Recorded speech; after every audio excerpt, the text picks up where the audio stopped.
ازواج مطہرات رضی اللہ تعالی عنہن اجمعین، سارے مسلمانوں کی ماؤں، ان ماؤں کے بارے میں مختصر سا ذکر آ گیا تھا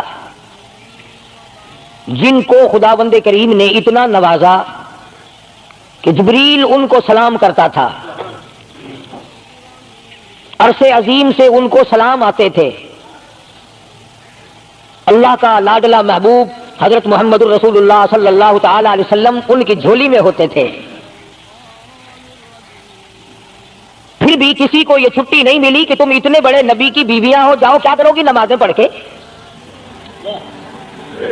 کیا روزہ رکھنا ہے؟ اور نبی کی گھر والی، شہنشاہ کائنات کی گھر والی ہو اور بھوکی مرے، روزے رکھے کیوں؟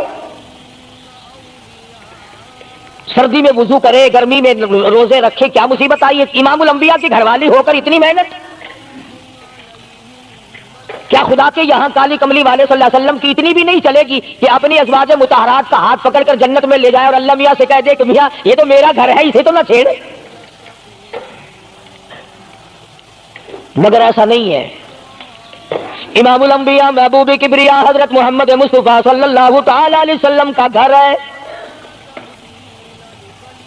سیدہ ام سلمہ رضی اللہ تعالیٰ عنہ اپنی رات کو عبادت کرتے کرتے نیند تنگ کرنے لگتی ہے، اپنے بال سر کے بال رسی میں باندھ کر چھت میں باندھ دیتی ہے، جب نیند کا جھٹکا لگتا ہے سر کے بال کھنچتے ہیں، نیند اڑ جاتی ہے۔ کسی نے پوچھا ہے ام سلمہ یہ تم نے کیا کر رکھا ہے؟ فرمانے لگی تم نہیں جانتی، جتنا اپنے رب کو یاد کروں گی میرا کام بنے گا۔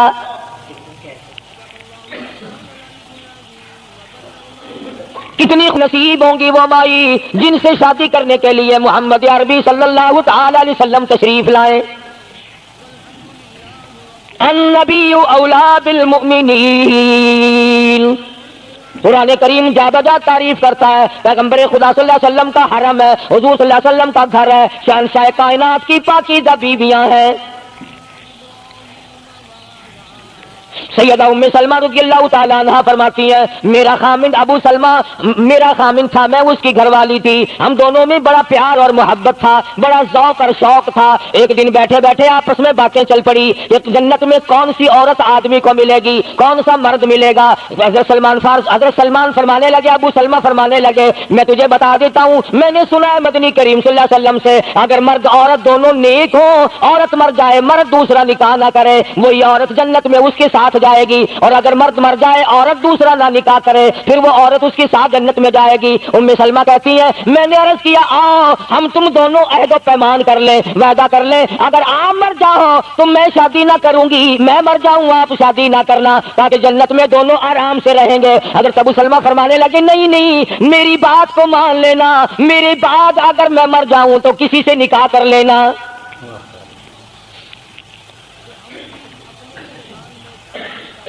ام سلمہ رضی اللہ تعالیٰ عنہ فرماتی ہیں اسلام لانے کے بعد ہمیں بڑی بڑی تکلیفوں سے دوچار ہونا پڑا، حبشے کی ہجرت کی، مدینے پاک کی ہجرت کی، میرا خامند بھی مسلمان تھا، میں بھی مسلمان تھی، لوگ اس زمانے میں مسلمان تھے جب مسلمان بننا اپنے آپ کو انگاروں میں ڈالنا تھا، چھروں اور تلواروں کے سامنے لا کے کھڑا کر دینا تھا، مصیبتوں کے پہاڑ ٹوٹ جایا کرتے تھے۔ قربان جاؤں ام سلمہ عورت ذات ہو کر تم نے کتنی نبھائی، تم نے کس احسن طریقے سے اپنے آپ کو سنبھالا۔ مدینے پاک کی ہجرت کے لیے ام سلمہ اونٹ پہ بیٹھ گئی، گود میں سلمہ بچہ ہے، ابو سلمہ نکیل پکڑ کے آگے آگے چلنے لگے۔ ام سلمہ کے گھر والوں نے کہا تم خود مدینے جا سکتے ہو، ہم اپنی لڑکی کو نہیں جانے دیں گے۔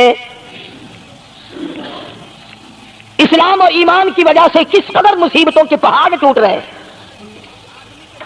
فرماتی ہے میرے میکے والوں نے مجھے زبردستی اونٹ سے اتار لیا، ابو سلمہ مدینے کی طرف چلے گئے رضی اللہ تعالی عنہ۔ اس کے بعد میرے سسرال والے خاندان کو پتا چلا کہ انہوں نے زبردستی لڑکی کو اونٹ سے اتار لیا، وہ آئے 3-4 سال کا سلمہ میرا بچہ تھا مجھ سے چھین کر لے گئے۔ اگر تم اپنی لڑکی کو نہیں جانے دیتے ہمارے آدمی کے ساتھ تو ہم بھی اپنا لڑکا تمہارے پاس نہیں چھوڑیں گے۔ ام سلمہ نے جرم کوئی نہیں کیا، غلطی کوئی نہیں کی، گناہ کوئی نہیں کیا، قصور کوئی نہیں، خطا کوئی نہیں، سب سے بڑا جرم اگر کیا تو وہ یہ ہے لا الہ الا اللہ محمد الرسول اللہ صلی اللہ علیہ وسلم۔ کیوں کہتی ہے خدا ایک ہے؟ آج بھی کہہ کے دیکھو نا، او میاں قرآن اچھا پڑھتا ہے, بیان اچھا کرتا ہے, پر ہے تو وہابی نا. آج کون سی بخشش ہو رہی ہے؟ ام سلمہ رضی اللہ تعالیٰ عنہ فرماتی ہیں خامد مدینے میں, بچہ میرا سسرال والوں کے پاس, میں اپنے میکے والوں کے پاس. سارا دن ریت کے ٹبے کے اوپر بیٹھ کر پہاڑی پہ رویا کرتی تھی. 1 سال مکمل روئی ام سلمہ. اور یہ تکلیف آئی ہے کلمے کی وجہ سے, ایمان کی وجہ سے, اللہ کی توحید کی وجہ سے, محمد کریم صلی اللہ علیہ وسلم کی ختم نبوت کی وجہ سے. ایسے قدردان لوگ تھے, کیا ان کے یہاں ایمان قیمت رکھتا تھا؟ سزا صرف ایمان کی ہے. ابو سلمہ مدینے میں, لڑکا سسرال والوں کے پاس, خود یہاں روتی ہے, فرماتی ہے کوئی دن ایسا نہ تھا سارا دن پہاڑی پہ بیٹھ کے اکیلی رویا کرتی تھی. آج تو اگر تھوڑی سی کوئی پریشانی آ جائے, بستی میں سے, محلے میں سے کئی رہنما اٹھ کھڑی ہوں گی, پرانی, منہ میں دانت نہیں, پیٹ میں آنت نہیں, بڑھڑا کے میں بیگڑے سے سا فجر ٹھیک تھی ویسی. ایویں کر ایک ککڑ لے, فلانی جاتے پیر بیٹھا, وہ ککڑ جا کے وہ متھے مار, وہ تیری بیماری کا علاج کرے گا. اندازہ لگا شرک کا راستہ کس طریقے سے بتایا جا رہا ہے. ام سلمہ رضی اللہ تعالیٰ عنہ سارے ساتھ رو رہی ہے, خامند کا پتہ نہیں, لڑکے کا پتہ نہیں, کلمے کی وجہ سے مصیبت میں آئی ہوئی ہے. ایک دن بھی غیر کے دروازے پہ نہ گئی, ایک دن بھی شرکیہ کلمہ زبان سے نہ نکلا, ایک دن بھی یہ بات نہ کہی ہائے میری جان کو کیا بن گئی. اللہ کریم کا دروازہ کھٹکھٹاتی ہے, الہی میرا بچہ مجھے ملا, میرا خامن مجھے ملا. بالآخر ایک دن ترس آیا بھائی کو, وہ سارے قبیلے کو کہنے لگا وہ ظالمو تم نے اس مسکینہ کو کیوں مار رکھا ہے, اسے چھٹی دو بیچاری اپنے خامن کے پاس جائے, بچے کو لے, تم کیوں مار رہے ہو اسے؟ عورت ذات ہو کر اتنی بڑی مصیبت کا جھیل لینا کہ مذاق نہیں. ایک ہمارے زمانے کی مستورات اور خواتین ہیں, کبھی جلوس نکالتی ہیں, کبھی کچھ کرتی ہیں, کبھی کچھ کرتی ہیں. لوگ اب کہہ رہے ہیں کہ یہ جائز نہیں, ہم نے تو کہا کہ ہمیں تو پتہ نہیں جائز ہے کہ ناجائز ہے. تم نے ان کو آزادی دی ہے, تم نے ان کو استعمال کیا, تم نے ان کو بتایا کہ آؤ بی اے ایم میں پڑھو, یوں کرو, پھر تمہیں افسروں سے شادی ہو جائے گی, بڑے بڑے جرنیل تمہیں ٹکرا جائیں گے اور بڑے بڑے گھروں میں تمہاری شادیاں ہو جائیں گی. ورنہ کوئی وجہ نہیں کہ مسلمان عورت اپنی توہین کرائے یا وہ کسی قسم کے معاملات میں دخل اندازی کرے. یہ بھی تو آخر عورت ہے. سیدہ ام سلمہ رضی اللہ تعالیٰ نے اپنے بچے کو لے کر مدینے پاک کی طرف اکیلی روانہ ہوئی. ابھی کچھ سفر طے کیا تھا, ایک صحابی ملا, غلام ملا, کالی کملی والے صلی اللہ علیہ وسلم کا. پوچھا ہے تو کون ہے؟ عورت نے جواب دیا میں ام سلمہ ہوں, خامن مدینے میں ہے, مدینے میں جا رہی ہوں. تیری ساتھ کوئی ہے؟ کہنے لگی اللہ کی ذات ہے بس. کیسا ایمان ہوگا؟ کہتی ہے میری ساتھ اللہ ہے, مائی ربی, میرے ساتھ میرا رب ہے. صحابی نے مہار پکڑ لی, نکیل پکڑ لی, آگے آگے چلا. جہاں ٹھہرانا ہوتا اونٹ کو بٹھا کر اللہ والا درخت کی آڑ میں چلا جاتا, یہ نیچے اترتی, نماز ادا کرتی, ضروریات سے فارغ ہوتی, پھر سوار ہو جاتی, پھر وہ اونٹ کو اٹھا کر لے کے چلتا. سیدہ ام سلمہ فرماتی ہے رب ذوالجلال کی قسم میں نے اس جوان جیسا کوئی شریف نہیں دیکھا. آج تو لال دوپٹہ دیکھ کر کے اچھے بڈھے منہ کے آدمی کے منہ میں بھی پانی آ جاتا ہے. ذرا سا رنگین کپڑا دیکھا نہیں اور جناب کو گھوڑے کی طرح ہی ہوئی نہیں. اچھے والوں کو ڈوبتے دیکھا ہے. سیدہ ام سلمہ رضی اللہ تعالیٰ عنہا مدینے پاک میں مسجد قباء کے قریب پہنچی. اللہ والے نے بتا دیا تیرا خامن ابھی قباء میں ٹھہرا ہوا ہے, یہاں تیرا خامن ہے. چھوڑ کر پھر مکے واپس گیا. یعنی حضور اکرم صلی اللہ علیہ وسلم نے مکہ مکرمہ میں کچھ حالات کا اندازہ لگانے کے لیے بھیجا تھا. تو یہ کتنا سفر کیا ہے عورت کی وجہ سے کہ اکیلی ہے, کہیں پریشان نہ ہو, میں اسے پہنچا کر پھر واپس آؤں گا. پیدل کا سفر ہے. آج تو ایسا گیا گزرا وقت ہے, اگر رستہ بتانا پڑے تو 2 قدم اٹھ کر آدمی نہیں بتاتا, زبان نہیں ہلاتا, سر ہلاتا ہے دھڑی پکے کا, چٹان کی زبان نہیں ہلاتے لوگ. ادھر کو رستہ ہے, ادھر کو جاؤ, ادھر کو یوں جاؤ. غیرت کے ساتھ یہ ساری چیزیں آتی ہیں. جب غیرت اٹھ جاتی ہے نا، پہلے مردوں کے اندر سے غیرت نکلتی ہے، عورتوں کے اندر سے بعد میں نکلتی ہے. کتنے مردوں کو یہ کہتے ہوئے سنا کہ صاحب ہمیں تو سودا خریدنے کی تمیز ہی نہیں، گھر والی بڑا طریقے سے سودا خرید کے لاتی ہے. تو میں تو ایسے لوگوں کو کہہ دیا کرتا ہوں، میں نے کہا پھر عورت کی دکان کھول کر بیگم صاحبہ کو وہیں بٹھا دے، اچھا کوئی دھندا کرے گی.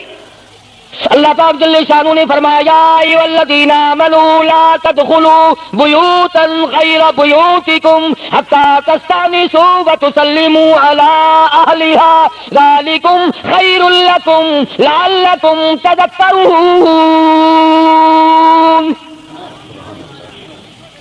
ایمان والو، کلمہ پڑھنے والو، لا تدخلوا بیوتا غیر بیوتکم، مت داخل ہو کسی کے گھر میں اجازت کے بغیر، اذن کے بغیر مت داخل ہو. حتی تسلموا علی اہلہا، سلام کرو گھر والوں کو، جواب ملے، اجازت ملے پھر اندر داخل ہو. وَإِن قِيلَ لَكُمُ ارْجِعُوا فَارْجِعُوا وَأَزْكَىٰ لَكُمْ، اگر گھر والے یہ کہیں کوئی نہیں واپس ہو جاؤ تو واپس ہو جاؤ، ناراض مت ہو. اللہ پاک علیم و خبیر ہے، علیم بذات الصدور اس کی ذات ہے. اس کا کتنا بڑا کرم ہے، بیٹی تیری، بیٹی میری، بہن میری، بہن تیری، اور خدا ہماری بہنوں کی، بیٹیوں کی آبرو اور عزت کا کتنا نگہبان ہے، کتنی حفاظت کرتا ہے پروردگار عالم. حتیٰ کہ اس بارے میں یوں فرمایا 3 ٹائم ایسے ہیں کہ گھر میں باپ بھی، بیٹا بھی، خامند بھی کھڑکا دھڑکا کر کے آئے، کھانسی کھرا کر کے آئے، تاکہ گھر کی عورتوں کو پتہ چل جائے کہ آ رہا ہے. باپ کیوں نہ ہو، بیٹی کیوں نہ ہو، بہن کیوں نہ ہو، خامند کو بھی اجازت نہیں بغیر گھر میں کھانسے ہوئے داخل ہونے کی، کھڑکا دھڑکا کر کے آئے. تم سارے کہہ رہے ہوگے کہ جی بیوی کو کیا حرج ہے، جب اندر ہے بیوی تو خامن کھڑکا دڑکا کر کے کیوں آئے؟ نہ معلوم وہ کس حالت میں بیٹھی ہے، نہانے دھونے میں ہے. اور پھر یہ غیرت کی بات ہے، سیدہ عائشہ صدیقہ رضی اللہ تعالی عنہا فرماتی ہیں کہ ساری زندگی میں محمد عربی صلی اللہ علیہ وسلم کے میں 18 برس ساتھ رہی، میں مدنی کریم صلی اللہ علیہ وسلم کے گھر میں رہی، سب سے زیادہ مجھ سے پیار تھا، محبت تھی، مجھے آقا دو عالم سے تھی اور حضور کو مجھ سے محبت تھی. مگر قسم کھا کے فرماتی ہیں کہ ایک وقت ایسا نہیں، کبھی ایسا نہیں ہوا کہ حضور کے پردے کی جگہ کو میں نے دیکھا ہو اور حضور نے میری پردے کی جگہ کو دیکھا ہو.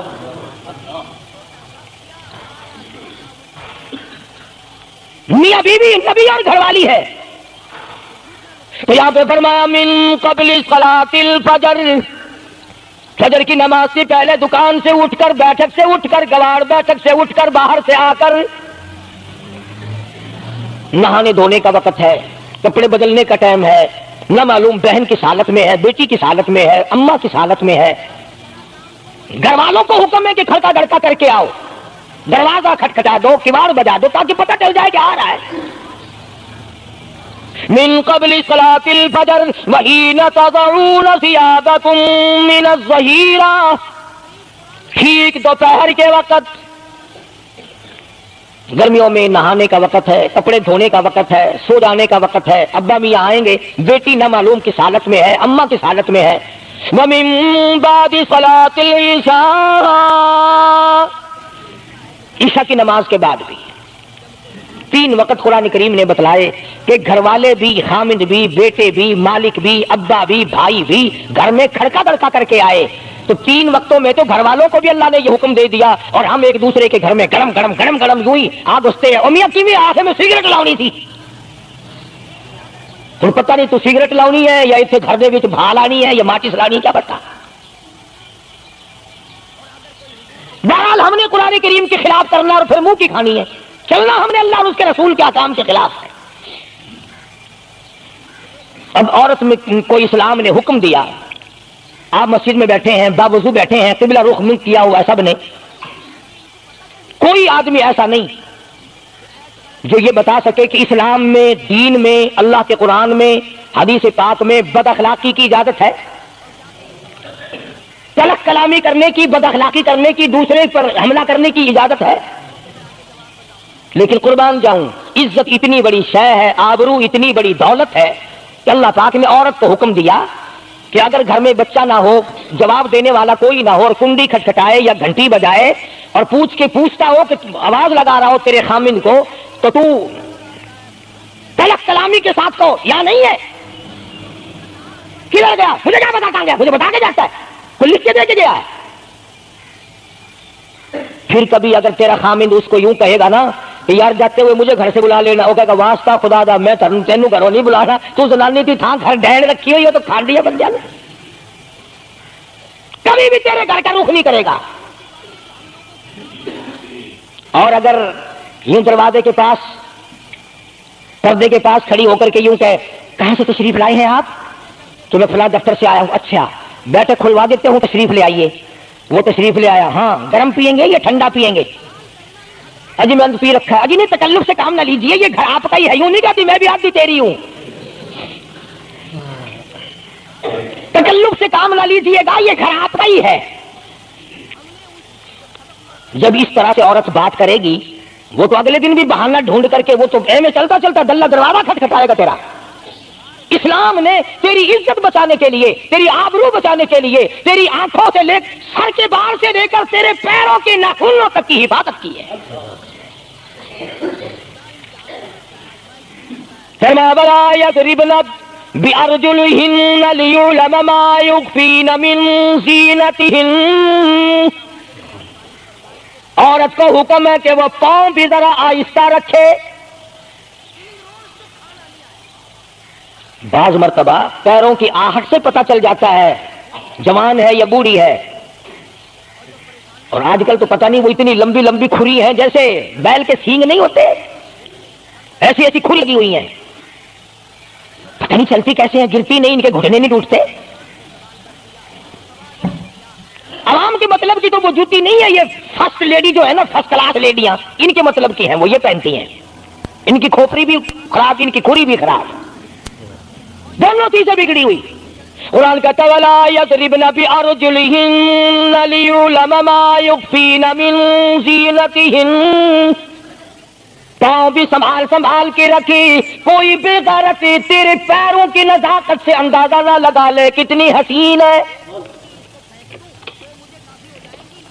رب العالمین نے فرما دیا میری بندی میں تیرا رب ہوں، تو میری بندی ہے، میں نے تجھے پیدا کیا تیری آبرو کو میں بچاؤں، اور میری بندی چہرہ نہ دکھا، ہاتھ نہ دکھا، بات نہ کر، میں تو چاہتا ہوں تیرے پیروں کا جوتا بھی کسی کو نظر نہ آئے۔ وَلَا يَضْرِبْنَ بِأَرْجُلِهِنَّ لِيُعْلَمَ مَا يُخْفِينَ مِن زِينَتِهِنَّ۔ خدا کہتا ہے کہ تیرے پیروں کی آہٹ کی بھی مجھے آبرو عزیز ہے، کپڑا نہ دکھا کسی کو، بتانا، ساری چیزیں اللہ پاک نے قرآن کریم میں بتلا دی۔ مسئلہ بنا رکھا ہے عورتوں نے بھی مردوں نے بھی، او جی دل صاف چاہیے، منہ پہ کپڑا ڈالنے سے کیا فائدہ، یوں ہی پردہ کرنے سے کیا فائدہ، دل صاف چاہیے، آدمی کا دل کا پردہ ہے۔ اچھا دل کا پردہ تمہیں کس نے بتایا، دل کا پردہ، دل تو خود ہے ہی پردے میں، دل تو اللہ پاک نے کئی پردوں میں رکھا ہوا ہے، مگر تمہیں یہ معلوم نہیں۔ کمند کہتا ہے کہ دل کی نہیں تقصیر، دل کی نہیں تقصیر، کمند آنکھیں ظالم، دل کی نہیں تقصیر، کمند آنکھیں ظالم، یہ جا کے نہ لڑتی وہ گرفتار نہ ہوتا، آنکھوں نے پہلے لڑائی کی، دل غریب گرفتار ہوگا۔ اور بڑی عجیب بات کہی، کہتا آنکھ سے آنکھ لڑی مجھے ڈر ہے دل کا، کئی جنگ و جدل میں مارا نہ جائے تو۔ آنکھیں لڑتی ہیں، ہاتھ لڑتے ہیں، سر کے اشارے کام کرتے ہیں، دل غریب تو اندر بیٹھا ہے، دل کی تو شرارت چلتی ہے، وہ وہاں بیٹھا شرارت کرتا ہے، اعضاء حرکت کر رہے ہیں۔ اس لیے یہ ساری چیزیں وضاحت کے ساتھ بتائی ہیں۔ اسلام نے کس کے سامنے آنا ہے اور کس کے سامنے نہیں آنا، کس سے پردہ کرنا اور کس سے نہیں کرنا۔ یہ لوگ جو کہتے ہیں کہ پردے کی وجہ سے عورتوں کے اندر جراثیم پیدا ہو گئے، میں کہتا ہوں اگر پردے میں رہتے رہتے عورت کے اندر بدن میں جراثیم پیدا ہو گئے، چلو تڑپ تڑپ کے تیرے دروازے پہ تو مر جائے گی، تیرے بوئے پہ تو مر جائے گی، تیری بیوی اور بیگم بن کے تو مر جائے گی۔ اگر باہر پھری ایسے جراثیم پیدا ہوں گے، مرے گی تیری نہیں مرے گی، کسی اور کی مرے گی۔ ان جراثیموں کا کیا علاج ہے؟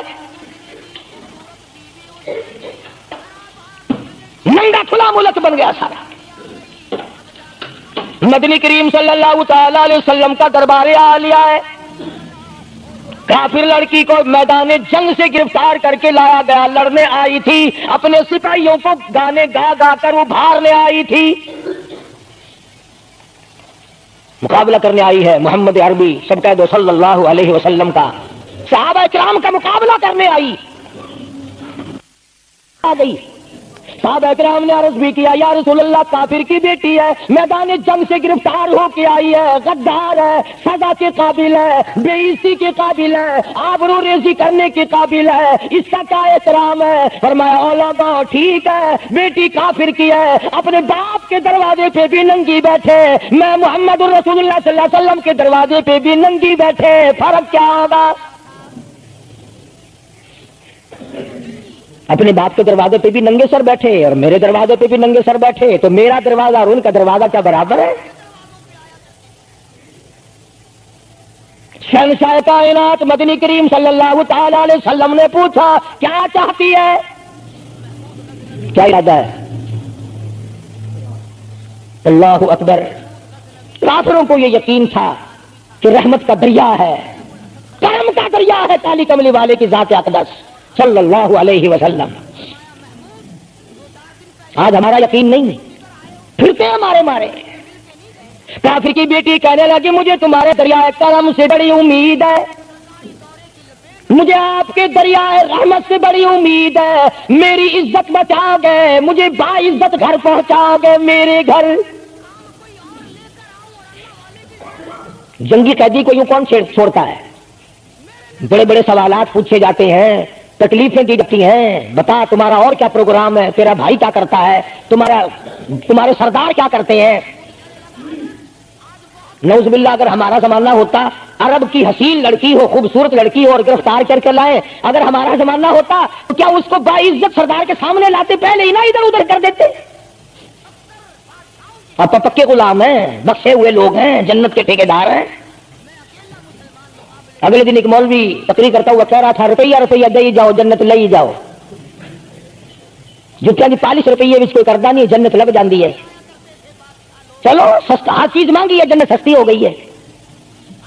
مدنی کریم صلی اللہ تعالی علیہ وسلم کے اخلاق کی طرف اشارہ کر کے لڑکی کافرہ کہنے لگی مجھے تیرے دریائے کرم سے امید ہے، آپ شہنشاہ کائنات ہے، ساری دنیا پہ ترس کھانے والے ہیں، مجھے 22 تک میرے گھر پہنچاؤ۔ حضور صلی اللہ علیہ وسلم نے 2 جوانوں کو ساتھ کر دیا کہ جاؤ اسے گھر چھوڑ کے آؤ۔ وہ بھی بڑی پکی نکلی، میرے تیرے ورگا ہوندا یا میرے تیرے جیسا ہوتا تو اسی وقت کہتا جی کلمہ پڑھا دو، پہلے میں مسلمان بن کے جاؤں گی، چاہے اندر سے نہ بنتی خوش تو کر کے جاتی نا۔ یہاں صوبہ سندھ میں ضلع سانگڑ میں ایک قصبہ ہے بیرانی ٹنڈو آدم کے علاقے میں، وہاں ایک کراڑ کا چھوکرا رام کشن کئی سال ہو گئے مسلمان بن گیا تھا، 3 سپارے اس نے یاد بھی کیے قرآن کریم کے، اور وہ پھر ہندو بن گیا۔ ہم نے اس کا نام سلیم رکھا تھا، ویسے نام اس کا رام کشن ہے۔ پھر جب مجھے ملا تو میں نے کہا رام کشن تو نے یہ کیا کیا؟ کہنے لگا استاد جی قرآن کریم میں جا بجا نماز کا حکم ہے، مسلمان نماز نہیں پڑھتے، زکات کا حکم ہے زکات نہیں دیتے، شراب کی حرمت ہے حرام ہے، شراب پیتے جوا کھیلتے ہیں، جب اسلام تمہارے پاس نہیں تو ہم قید ہوئے کیوں پڑے رہے؟ ہم واپس ہو گئے۔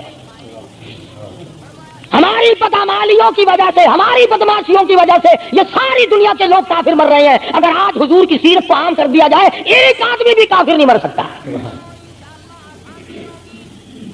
ابھی کئی دن ہو گئے اخبار میں بتلا رہے تھے کہ امریکہ کا کوئی بہت بڑا سائنسدان چاند میں گیا، وہاں اس نے اذان سنی اور پھر اس نے قاہرہ مصر میں وہی اذان سنی تو علماء سے بات چیت کر کے مسلمان ہو گیا۔ کہنے لگا میں اس رب کو کیوں نہ مانوں جس کی آواز چاروں طرف پھیلی ہوئی ہے، چاند میں نے پوری اذان سنی، چاند میں۔ وہ امریکہ کا سائنسدان یہودی اذان سن کر مسلمان ہو گیا، تو اذان سن کر مسجد میں نہیں آتا؟ تجھے پھانسی لگتی ہے مسجد کی طرف آتے ہوئے, تیری دکان ختم ہوتی ہے, تیرا کاروبار کا بیڑا گرک ہوتا ہے نماز پڑھتے ہوئے, اور بات کرو نا وہاں نہیں آنے دیتے. او جی کلمہ کو آخر جنت میں جائیں گے نا, تیرے باپ کی جاگیر ہے جنت. اگر جنت اتنی سستی ہوتی محمد کریم صلی اللہ علیہ وسلم کے غلاموں کے چمڑے نہ اٹھے جاتے. آگ میں جل گئے صحابہ کرام. نبی کریم صلی اللہ تعالی علیہ وسلم نے دونوں جوان اس بچی کے ساتھ کر دیے. سفر لمبا ہے, راستہ جنگل کا ہے, اندھیرا بھی آیا. لڑکی کا بیان ہے جو مسلمان بھی نہیں بنی تھی, کہنے لگی میری ساتھ ایسا معلوم ہو رہا تھا کہ یہ ایک اس طرف چلتا تھا ایک اس طرف چلتا تھا, یوں معلوم مجھے ہوتا تھا یہ دونوں اندھے ہیں, انہیں نظر ہی نہیں آتا. اور جب یہ کافرہ لڑکی اپنے گھر پہنچی تو بھائی نے پوچھا بتا کیا گزری؟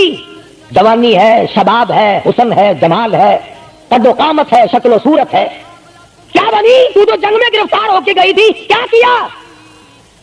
قربان جاؤں اس لڑکی کے بیان پہ کہنے لگی جو میری عزت آبرو کی حفاظت مدنی کریم صلی اللہ علیہ وسلم نے کی, شہنشاہ کائنات کے غلاموں نے کی, وہ تو ماں جایا بھائی بھی نہیں کر سکتا.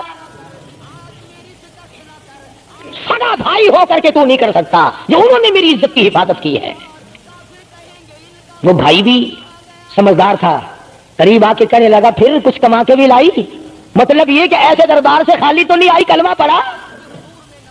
کہنے لگی نہیں کلمہ نہیں پڑھا. اس نے کہا واہ واہ, غضب کر دیا, ایسے دربار سے خالی آ گئی؟ دربار ہو محمد کریم صلی اللہ علیہ وسلم کا اور تو خالی آ گئی؟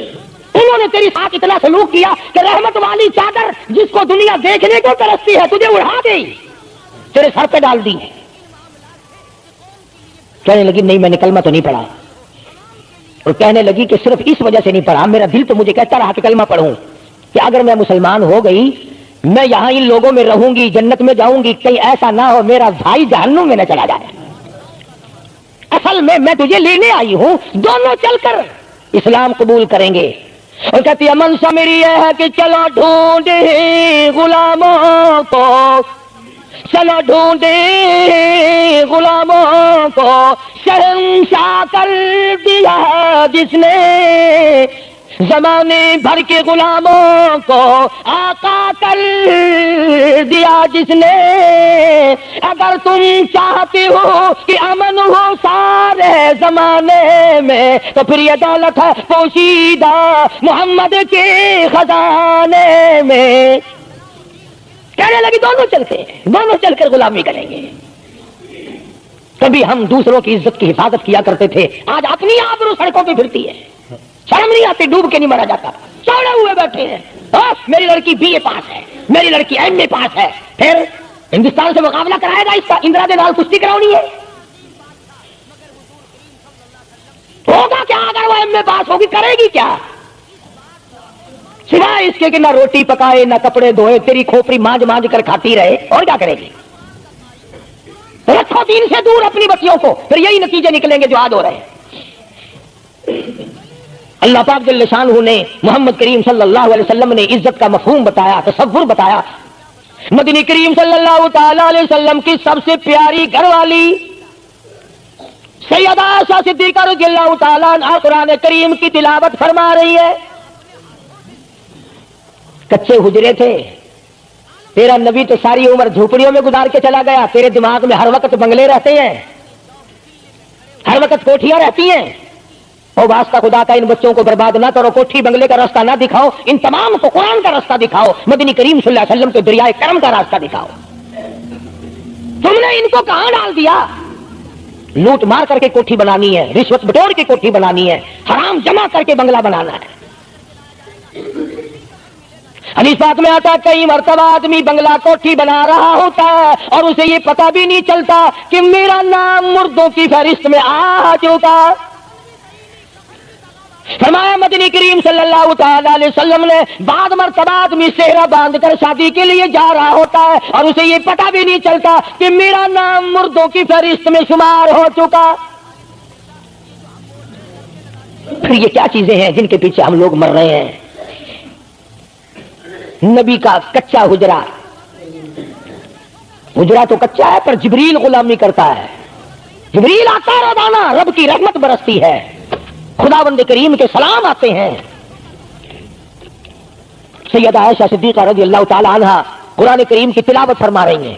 اندازہ لگاؤ، زبان ہو عائشہ صدیقہ کے، قرآن ہو اللہ کا۔ دیوار میں کوئی سوراخ تھا، سرکار دو عالم صلی اللہ علیہ وسلم جب باہر تشریف لائے تو اس سوراخ میں سے حضرت عائشہ کی رضی اللہ تعالی عنہا آواز سنی۔ آپ نے اندر جا کر حضرت عائشہ سے یہ نہیں فرمایا کہ آہستہ پڑھ لے، ہولی پڑھ لے، باہر آواز جاندی ہے، ہولی ہولی تلاوت کر، بلکہ وٹا ڈھیلا اٹھا کر لائے رحمت والے ہاتھوں سے اور اس سوراخ میں کوٹ کر بند کیا۔ ماں کی آواز امت کو نہ سنائی دے، قرآن کی آواز، ماں کی آواز، نبی کی گھر والی کی آواز، نبی نے اس کا انتظام کیا ہے۔ آج ہمارا معاشرہ تمہارے سامنے ہے، کتنی گانے والی ہیں، کتنی بجانے والی ہیں۔ علماء کرام نے لکھا ہے کہ مرتے وقت، قبر میں اتارتے وقت، جنازہ پڑھتے وقت اگر کسی کی شکل بدل جائے، کوئی تبدیلی آ جائے تو دکھانا جائز نہیں، البتہ گانے ناچنے والی کنجری کی اگر شکل بدل جائے پھر حکم ہے کہ اعلان کر کے دکھاؤ، بلا کے دکھاؤ۔ اب بھلا یہ چیزیں کون بتائے؟ ہم جتنے مولوی ہیں، پیر ہیں، اگر کنجری بدماش ہمیں نذرانہ دے، اساں تو ٹھیکہ چکا ہے، دعا کرن دا، یا اللہ یہ کاروبار اس برکت پاوے، جیسا بھی کاروبار ہوگا ہم نے تو ٹھیکہ اٹھا رکھا برکت کی دعا مانگنے کا۔ جو شراب بیچتا ہو شراب زیادہ بکے، جو جوا کھیلتا ہو زیادہ جوئے میں پتے لگے، جو جس قسم کا کاروبار کرتا ہو، اور نذرانے تو زیادہ دے گا ہی وہ جس کو بغیر محنت کے کمائی ملے گی۔ اگر آج تم ملتان شہر میں جا کر یہ اعلان کر دو کہ قاری حنیف کو جوئے کے پتوں کا پتہ ہے، جو نمبر وہ بتائے نا سٹے میں وہی لگا دو، کامیاب ہو جاؤ گے انشاءاللہ۔ شام تک اگر 1 لاکھ روپیہ نہ آ جائے تو لالچ بھیج لا، چلے آئے گے سارے للے تللے جاؤ جی سالوں تک سزائی کی 1 نمبر دس دو بس، پھر وارے نعرے ہیں۔ قرآن کوئی نہیں پوچھتا، نبی پاک صلی اللہ علیہ وسلم کی حدیث پاک کوئی نہیں پوچھتا، درود شریف کے فضائل اور ثواب کوئی نہیں پوچھتا۔ ہر وقت اور ہر لمحہ ہم لوگ دنیا کے پیچھے لگے ہوئے ہیں۔ میرے محبوب صلی اللہ تعالی علیہ وسلم ان عورتوں کو بتا، یا ایھا النبی قل لازواجک و بناتک و نساء المؤمنین، ازواج مطہرات سے کہو، اپنی بیٹیوں سے کہو۔ اللہ اللہ اللہ سبحان اللہ۔ اللہ پاک نے یہ بھی نہیں فرمایا کہ دوسروں کو کہو، فرمایا پہلے اپنے گھر سے شروع کرو۔ قل لازواجک، پہلا نمبر میرے محبوب گھر والیوں سے پردہ کراؤ، وبناتک، اپنی بیٹیوں سے پردہ کراؤ۔ سیدہ عائشہ صدیقہ پہلے پردہ کرے، سیدہ ام سلمہ رضی اللہ تعالیٰ عنہ پہلے پردہ کرے، سیدہ ام حبیبہ سے پردہ کراؤ، سیدہ صفیہ سے پردہ کراؤ، سیدہ زینب سے پردہ کراؤ، سیدہ جویریہ سے پردہ کراؤ، تمام سیدہ میمونہ سے پردہ کراؤ۔ پہلے اپنے گھر سے شروع کرو، پھر بیٹیوں پہ آ جاؤ۔ رقیہ پردہ کرے، سیدہ زینب پردہ کرے، سیدہ ام کلثوم پردہ کرے۔ الہ العالمین، یہ تو بڑی نبی کی پیاری بیٹی ہے، لگتے جگر ہے، سیدہ فاطمہ الزہرا، فرمایا کی کالی کملی والے اس لگتے جگر سے پردہ کراؤ۔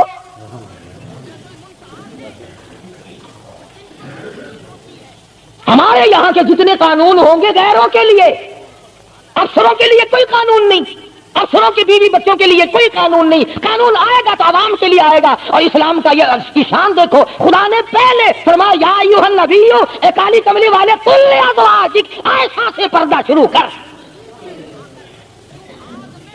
اپنے گھر سے شروع کر، پھر اپنی بیٹی اور فاطمہ کو پردہ کرا تاکہ اس کے پردے کے صدقے میں اوروں کو بھی مل جائے۔ پھر فرمایا ونساء المؤمنین، پھر مسلمان عورتوں سے پردہ کراؤ۔ سیدہ فاطمہ الزہرا رضی اللہ تعالی عنہا کے بارے میں شاہ عبد العزیز محدث دہلوی رحمۃ اللہ علیہ نے فتح العزیز میں لکھا ہے، میدان حشر برپا ہوگا، قیامت لگی ہوئی ہوگی، انبیاء رو رہے ہوں گے، رسول رو رہے ہوں گے، پریشان ہوں گے۔ اب آدھا ہے کہ یوم یجمع اللہ الرسل فیقول ماذا اجبتم، سوالات ہوں گے، پرسرات لگی ہوئی ہے، 500 میل 500 برس تیز رفتار گھوڑا دوڑے، اتنے دنوں کی چڑھائی ہوگی پرسرات کی،